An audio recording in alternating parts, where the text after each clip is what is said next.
And here we are for Friday night at Scrutineering night. I found Andy Jones, another Finke first-timer. Toby Price is going through Scrutineering, and the crowd here, Andy, it's building. First-timer, but unbelievably excited to be here, Chad. I can't help but get caught up in the vibe that is happening. So good that these events are still happening. I can see what all the hype is around the Finke Desert Rally, because you get here and you can't help but get absorbed into the atmosphere. We've got 150 odd cars who have worked their way through Scrutineering. Some are still making their way in.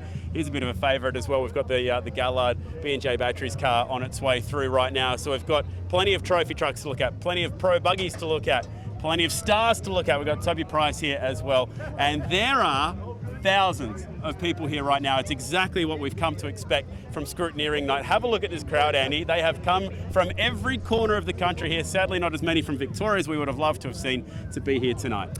And just the accessibility for me, Chad, is so great. Like you said, Scrutineering down that end, so that's where all the business is happening. But once they've passed through that technical checkpoint, they come out of here and everybody can have a look at cars. There's bonnets up. We're asking people, are you checking things? They're like, no, we're just making the car so that people can see it. Yeah. Such a good vibe. And for anybody that's tuning in at home, just as a bit of a added extra, there's some meat cooking over there somewhere, and it's adding to it, and it smells amazing. So, and a bit of garlic pizza going as well. So you can imagine, not only is it visually really, really cool through here, but all the senses are heightened. Sensory overload right now. I can smell race fuel. It's dusty. There's people here. It's really cool. There's a queue of people, Andy, for the merchandise tent that started at about 3 p.m. today and has not got any shorter at this point. No, and the really interesting bit about that was that the merchandise was available for sale at about the same time that the bar was open, and we thought everyone was lining up to get their first drink. But everybody wants to put a t-shirt on or a jumper on for this year's event, particularly because of what happened last year and the hiatus that we all had. Yeah, that's been a huge talking point today, is just the feeling for everybody being back here in the Red Centre after missing out on it last year, and how important that would have been obviously for Alice Springs, missing out on that race last year. To be back here once again is a great feeling. So we've got all the fans down here enjoying the show. We've got all the cars lined up in the chute, as we like to call it, which is the start-finish line, where they'll be flying through tomorrow as part of the Method Race Wheels Prologue, and that's going to be a hugely important part of the weekend, Andy. That sets the field in the order that they'll be starting. Yeah, and you know, one thing that I found really interesting today, walking around trying to do a bit of a crash course in what Finke is all about, is that because of the logistics of starting here and having to effectively qualify around here, you've got to send some of your mechanics down to the end of that first stage. So not only is where you run relative to everybody else so important, but you need to make sure that your car prep is equally up to the right standard, so you have no issues,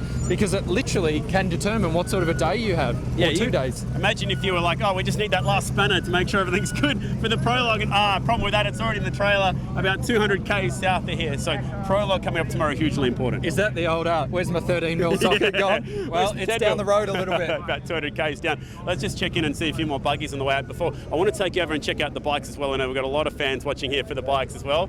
Plenty of fans enjoying their time down here. Maybe one or two cold beverages as well. I did see Harry Bates getting around earlier. Harry Bates and Craig Lowndes both had a chance to do some laps earlier on the Prologue circuit. We had Craig Lowndes in a very similar looking side-by-side Can-Am to one of these cars. This is the side-by-side turbo class. And Andy, this is the most accessible way to get here to Finke this weekend if you'd like a roll cage over you.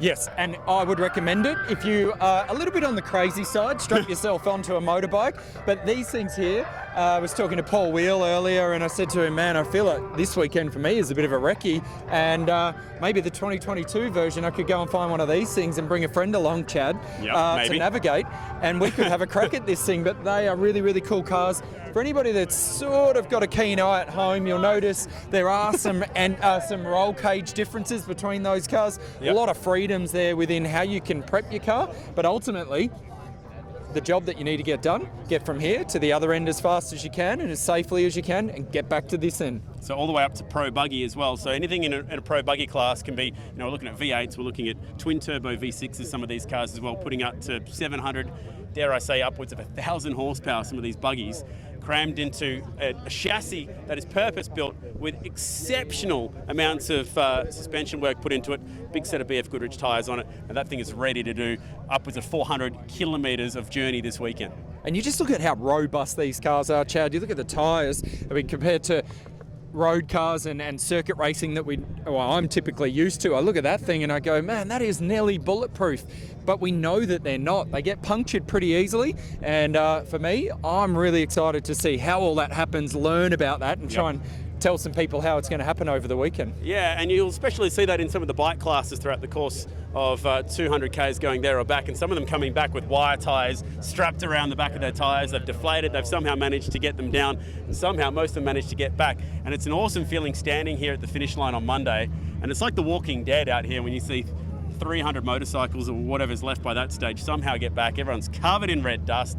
Some of them have got blisters on their hands. They're bleeding from their lips. They just look like they've had a hell of a day. And that's the allure of this event, isn't it, Chad? Is that it's, okay, the guys at the front, yep, they've been competitive, they've done a great job, but there's stories all the way through every class on war wounds and war stories and how people have come to actually greet the finish line. It's no different to an Ironman triathlon. It's literally do whatever you can to get yourself to the finish line. How well timed. Thank you very much, Toby, to come through and give us shots of that beautifully built Mitsubishi.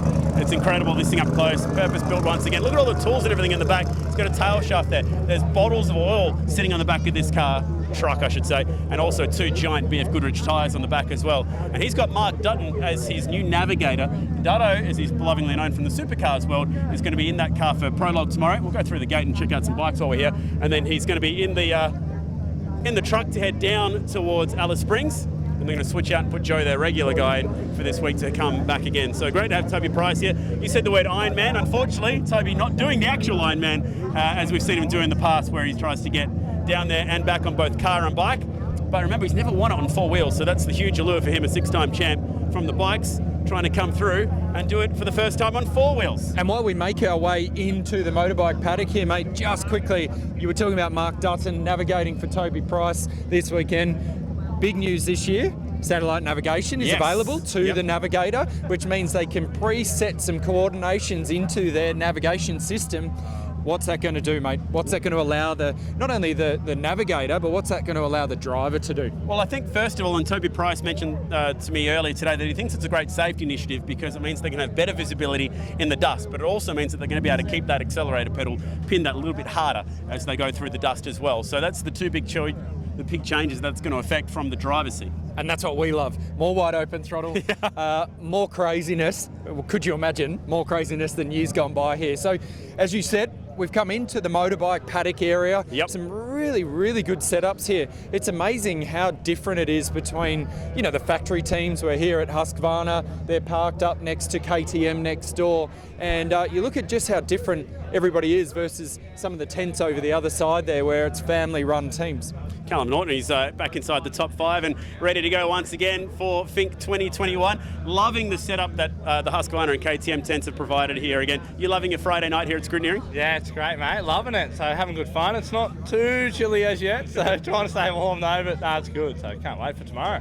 Done plenty of work pre-running the course and having a look out there. What have you noticed from the few laps that you've done so far this week? Yeah, it's quite different. There has been a bit of grading happening over the last sort of year actually since they've had a year off. So it is different, but as you know, Buggy's chilled up, more bikes, so it's still going to be rough, and there'll be little hidden ones that'll pop up on you. So it'll be good. I see the guy they're all chasing down there as well, David Walsh, signing autographs as well. The relationship with Walshy for you guys this week, how's that coming along? Yeah, very good. We're great mates. So I think anyway, but I'll go ask him. Yeah, exactly. But everyone's chasing him, I think. So he's still looking great. He's always good. So it'd be nice to be anywhere near him, but if not, I'd be happy to be behind him, to be honest. But it's good. It'd be exciting if they're this close on the racetrack come 400 Ks of racing. Good luck to Callum Norton and the Husqvarna team. Let's get a word with David Walsh, Andy Jones, because he is coming in as the champ from 2 years ago. He's a local boy. He's doing Alice Springs proud, and check it out. He's got the number 1 on that KTM, and he's ready for a huge, huge week. Get a word with him. He's signing a few autographs right now. Let's see how he's feeling here on Friday night. Let's get in there. And as I was going past the KTM truck before, I saw that they had a fair few pizzas delivered. So everybody there You're feeling happy right now then? Yeah, absolutely. Everybody will be very happy. Walshy, I'm just going to jump in here, mate. Have a quick chat with you. We are live on Facebook. We just had a quick chat with Callum over there, and he said that he's been having a couple of runs during the week. He said the run down is graining up quite a lot. Have you had a few runs, and what are your thoughts? Yeah, I mean, Callum's obviously my teammate, so we've done a few runs together. The track's getting pretty rough. which is nice. It was very flat, so need the bumps to start coming back. But yeah, there's definitely getting some really loose sand and a lot of square edges, so should make the race interesting after the cars hit it. And what sort of things you got in your toolbox to tune that out, mate? Oh, I've got the best suspension in the business with Stephen Greenfield, so, you know, GDR suspension, wouldn't have anyone else underneath the bike, so I'm just glad to have him on board and, yeah, looking forward to racing. And with the 2020 hiatus that happened last year, how do you approach this year? Bigger gap between events, a lot of testing has gone on. What's your train of thought? Last year was a bit actually dull for me. I actually just took some time off, which was really nice, and yeah, just got to kick back with the family and then, yeah, reboot for this year, so it was good. Sounds pretty important. We like your work. All the best for the rest of the weekend. Thank you. I love it. Good to hear from the man they're all chasing. I love the new helmet design that he's got ready to go this week as well. So when you compare 2 years ago to here, we've had 2 years to wait for this moment, and finally, Andy, it starts tomorrow. This is the guy in Prologue that they're all going to be chasing. David Walsh should be first away in Prologue tomorrow for the bikes. They're going to be out about 12 o'clock. The car's starting at 8 o'clock. Now remember, that's Central Time here, so 30 minutes ahead if you're going to be on the East Coast, a little bit further behind if you're going to be on the West Coast. And everything is set for a massive day tomorrow at the Tatts Finke Desert Race. What are you most looking forward to, Andy, for your first time here? I just cannot wait to see not only the buggies, the cars, but the bikes rolling through this course, meeting them down the other end of Finke. But big thing that I noticed straight away, Chad, is how beautifully presented some of these bikes are. The attention to detail is unbelievable, and we know that this bike is not going to look like that at the end of its run, but I can guarantee you the work that will get done on it, it will come back and it'll look like this, and you've got to have your machinery prepped to get through an event like this, and so far these guys look pretty prepped. And I promise you David Walsh is not going to look like that as well come Monday as well. So that's all the news here from Friday night. Packed with fans here for Scrutineering, and we cannot wait to go into Method Race Wheels Prologue tomorrow. It's all part of the Tatts Finke Desert Race. I wish you could be here, but make sure you keep an eye on all the action as it plays out on social media, and the documentary will be coming out on Channel 7 in the following weeks as well. But for now, it's good night from Finke. We'll see you guys bright and early for Prologue tomorrow.